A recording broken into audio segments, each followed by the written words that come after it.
ሰላም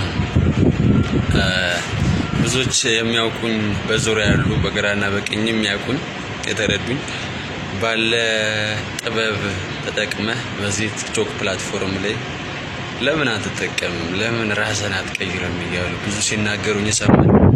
ለብዙዎችም የሳቅ ምንጭ ለምን አትሆንም ብለው ሲናገሩኝ ሰማለሁ። እኔ ግን ልቤ እንደዚህ አሰበ። በዚህ ፕላትፎርም ላይ በሚመጣው የፋሲካ በዓላችን ላይ ለብዙዎች ቢቻል እንደው አንድ ሰው እንኳን ካገኘ ተስፋ ለቆረጠ ልቡ ላዘነ ከእግዚአብሔር ቤት ሩቅ የሄደ ያለ እንደ ጠፋው ልጅ ማለት ነውና ብዙ እግዚአብሔርን አሳዝነናል፣ በድለናል። እንግዲህ በኋላ የእግዚአብሔር ምሕረትና ቸርነት ለኔ አይገባም።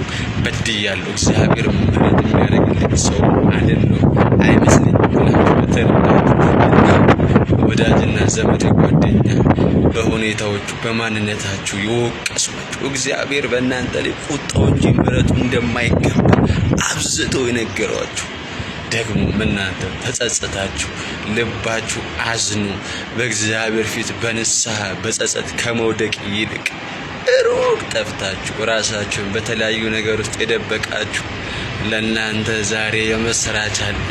እግዚአብሔር ይመራቸዋል፣ እግዚአብሔር ይወዳቸዋል፣ እግዚአብሔር ቸርነትን ያደርግላቸዋል። ወዳጅ ጓደኛ ምሕረት ለእናንተ አይገባም ብሏችኋል። ለእናንተ ኃጢአታችሁ ብዛት ቸርነቱ አይገባችሁም ብለው ከሷችኋል። እኔ ደግሞ እንዲህ እላለሁ ከቃሉ ተነስቼ እግዚአብሔር በምሕረቱ ባለጠጋ ነው።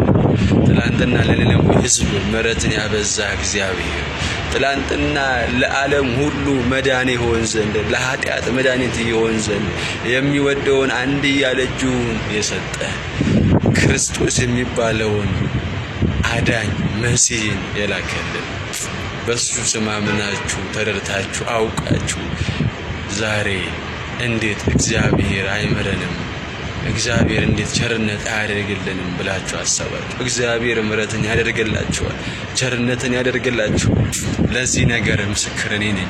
የእግዚአብሔር ምሕረትን የቀመሰ ከፍቅሩ ጋር የተገናኘው ከፍቅሩ ጋር የተዋሃደው ዛሬም ደግሞ ለእናንተ እንዲህ ይላል። ወዳጆች፣ እህቶች፣ የአገሮች ሰዎች እግዚአብሔር ይወዳቸዋል፣ እግዚአብሔር ያስብላቸዋል፣ ይጨነቅላቸዋል።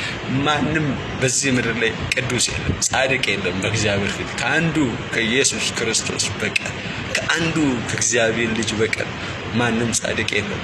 ስለዚህ እህቶቼና ወንድሞች በንስሐ በእግዚአብሔር ፊት ይውደቁ። ኑ ወደ እግዚአብሔር ቤት ተመለሱ። እግዚአብሔርንም በጋራ እናክብር።